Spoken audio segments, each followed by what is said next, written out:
ஸ்தோத்திரம், ஸ்தோத்திரம், ஸ்தோத்திரம்.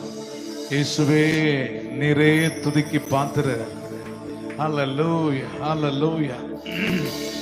எல்லா நாவுகளும் எல்லா முழங்கல்களும் முடங்கும். நீர் பரிசுத்தமுள்ள தேவன், சர்வ சக்தி உடைய தேவன். ஆமென், ஆமென். கைகளை உயர்த்தி அல்லேலூயா என்ற சத்தத்தை முழக்கத்தோடு ஹல்லேலூயா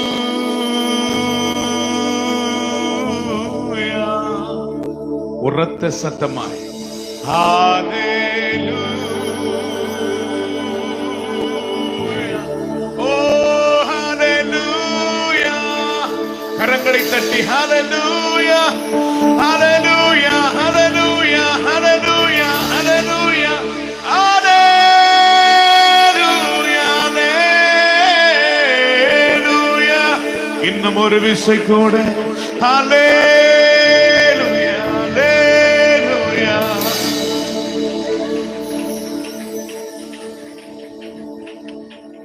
பரலோகத்துல இப்படி ஒரு அல்லேலூயா சத்தம், மிகுந்த சத்தம் உண்டான போது பூமியில ஒரு பெரிய மாற்றம் உண்டாகிறது. என்ன மாற்றம் தெரியுமா? பூமி அனைத்தையும் கெடுத்து போட்ட பொல்லாத வேசிக்கு நியாய தீர்ப்பை கொடுக்கிற வேலை வந்ததா. வெளிப்படுத்தின விசேஷம் 19ஆம் அதிகாரம் 1வது வசனத்தை ஒருவர் நல்ல மைக் எடுத்துங்க, நல்ல வாசிக்கிறவங்க டக்கு டக்குன்னு வாசிங்க. ஆமென். வெளிப்படுத்தின விசேஷம் 19ஆம் அதிகாரம் 1வது வசனம் எடுத்துங்க, வாசிங்க பார்க்கலாம். இவைகளுக்கு பின்பு பரலோகத்தில் திரளான ஜன கூட்டம்,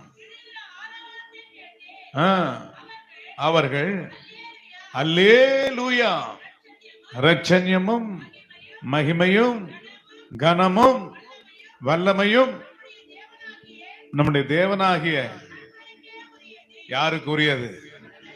சொல்லுங்க. ரட்சணை யாருக்குரியது? மகிமை யாருக்குரியது? கனம் யாருக்குரியது? இப்படி அவர்கள் ஆர்ப்பரித்த போது பயங்கரமான ஒரு நியாய தீர்ப்பு பூமியில உருவாகிறதை பார்க்கிறோம். 2வது வசனம். தன் வேசித்தனத்தினால் பூமியை கெடுத்து, என்ன பேர் அவளுக்கு? மகாவேசி.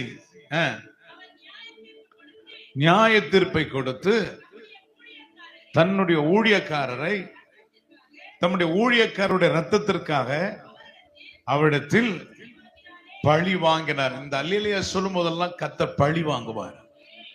எப்பெல்லாம் நம்ம அல்லேலூயா முழங்குறோமோ அப்பொழுது நம்மளுக்கு, ஏன்னா இந்த தேசம் முழுவதும் சுற்றிலும் வேசிகள் ஆவியில் தான் போராடுது.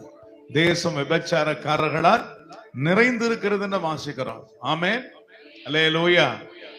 இதனுடைய நோக்கம் என்னவென்றால் பரிசுத்தவான் ரத்தத்தின் மேல் அவள் வெறி உள்ளவளா இருந்தாள் என்று வாசிக்கிறோம். எல்லாம் ஆமென் சொல்லுங்களேன். இப்படி பழி வாங்கும் பொழுது அடுத்த ஒரு அல்லேலூயா பாருங்க, 3வது வசனம். மறுபடியும் அவர்கள் அல்லேலூயா கையை தட்டி அல்லேலூயா,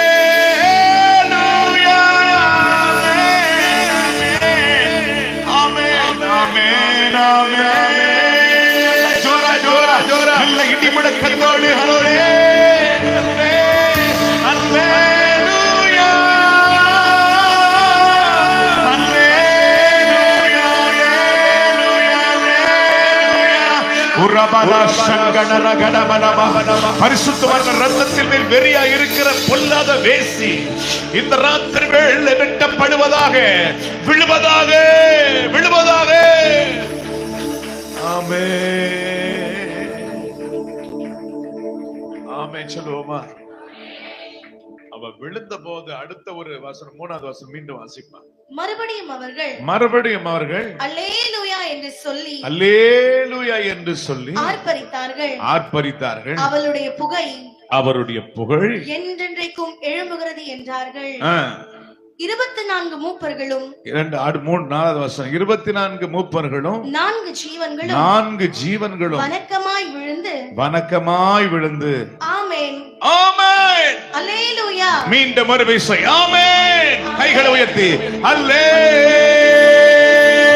2025 வெற்றி, நமக்கு ஒரு வெற்றியின் ஆண்டாக நம்மோடு கூட போராடுகிற எல்லா சூனிய ஆவி, மாந்திர ஆவி, செய்வின ஆவி, வெறித்தன ஆவி, எல்லா வெறிகளை ஆமே, எல்லா வெறித்தன ஆவிகள், ரத்த வெறி பிடித்த கொல்லாத பேய்களுடைய கதிகள் வெட்டப்படுவதாக. எல்லா கைகளை தட்டி குடும்பங்களுக்கு விரோதமாய், சபைக்கு விரோதமாய், தேசங்களுக்கு விரோதமாய், பரிசுத்தவான்களுக்கு விரோதமாய் ரக்கா பாதாலா சாதாலா கேரே கோரோ ஜீசஸ்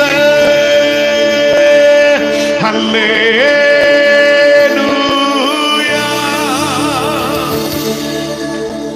ஆமென் ஹல்லேலூயா.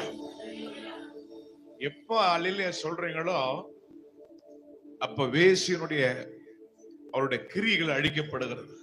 ஆமென் சொல்லுவோமா? வெட்டி முழக்கத்தோடு சொல்லணும். அதனாலதான் நம்ம இன்னைக்கு நிறைய சபைகள்ல பேர் கிறிஸ்தவ சபை சொல்லுவாங்க, அல்லேலூயா சொல்லுவாங்க, அது பெந்தகோஸ்தக்காரங்களுக்கு.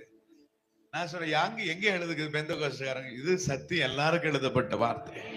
இது இருக்கிறதுல தெளிவான பாஷை இது பரலோக பாஷை. அமெரிக்கால போனாலும் அல்லேலூயா தான், எங்க போனாலும் அல்லேலூயா தான். அல்லேலூயான்னு சொன்னவன் நமக்கு தெரியும், அவங்க கிறிஸ்தவன் தெரியும். ஆமென். இந்த பரலோக பாஷையை நமக்கு கர்த்தர் கொடுத்ததுக்காக கர்த்தரை ஸ்தோத்திரம் போடுங்க. முன்னாடி இல்லையா? ஹல்லேலூயா.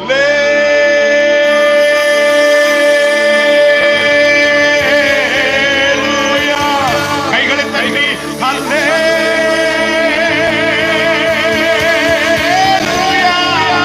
ஹல்லேலூயா,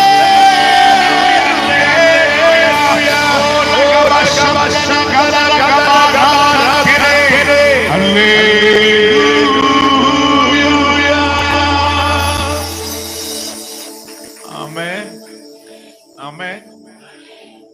2025 ஆமென். ஒவ்வொரு வருஷம் தொடங்கும் பொழுதெல்லாம் ராணிப்பேட்டை ஞாபகம் வந்துவிடும். அல்லேலூயா. துவக்கமே ராணிப்பேட்டையில. ஆமென். நிறைய மீட்டிங் போயிட்டு வந்துட்டேன். ஆமென். ஆனாலும் கர்த்தர் இந்த பிள்ளைகள் வாஞ்சியோடு வந்து தேவனை துதிப்பது, ஆராதிப்பது ஒரு பெரிய பாக்கியம். உங்கள் அருமையான சகோதரருக்காக, அன்பு சகோதரிக்காக கர்த்தரை துதி. கட்டாயம் நீங்க காணிக்க போட்டு நீங்க தான் பாடணும். அல்லேலூயா. ஆமென். கர்த்தர் நல்லவர். இந்த குடும்பமாக இந்த எழுப்புதலுக்காகவே தேவன் தெரிந்தெடுத்தார். ஆமென். நான் போன வருஷமே சொன்னேன், இந்த இடம் பத்தாது. ஆமென். இந்த இடம் பத்தாது, கர்த்தர் உங்களுக்கு போறார். ஆமென். நம்ம அப்ப என்னன்னா, நீங்க இன்னும் நல்லா ஜெபிக்கலன்னு அர்த்தம். அல்லேலூயா. ஊக்கமாக ஜெபம் பண்ணுங்க. எப்பவுமே நம்ம பெருகி போறவங்க தான், குறுகி போற கூட்டம் அல்ல. அல்லேலூயா. எங்க தரிசனம் இருக்குது அங்கெல்லாம் குறுக்கு தான் வரும், பயங்கரம். நம்மளை எவ்வளவு ஒடுக்க முடியுமோ அவ்வளவுதான். இப்போ நான் ஒரு எழுப்புதல் ஜெபமயம் கட்டுறதுக்கு எவ்வளோ போராடுறோம், இவ்வளவு என்னால போராடுறோம், ஆனாலும் போராடி கொண்டிருக்கிறோம். ஆனா ஒண்ணு சொல்றேன், அதை நிச்சயமாய் அடைவோம். ஆமை சொல்லுங்களேன். பெருகுவோம். ஆமை சொல்லுவோங்க. நம்ம எவ்வளவு ஒடுக்கப்படுறோமோ அவ்வளவு பெருகுங்க. பிசாசு நினைக்கிறான் உன்னை ஒடுக்கிட்டேன்னு சொல்லி. இஸ்ரவேல் ஜனங்களை எவ்வளவு ஒடுக்கினானோ அவ்வளவாய் அவர்கள். அப்ப என்ன, நம்ம ஒடுக்குறது நல்லது, நான் பெருகுவேன்.